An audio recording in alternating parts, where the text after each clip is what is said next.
जाएंगे तो नमस्कार। फीडबैक लेंगे ना। बहुत अच्छा है।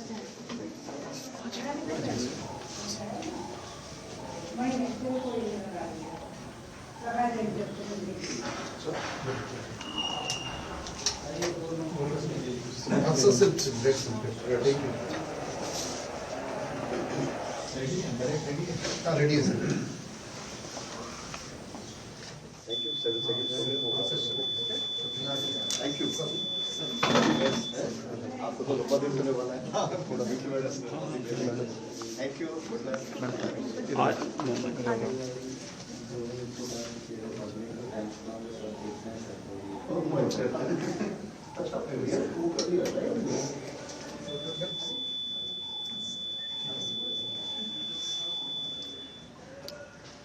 बहुत बहुत धन्यवाद इसके लिए, बहुत ही सुंदर है।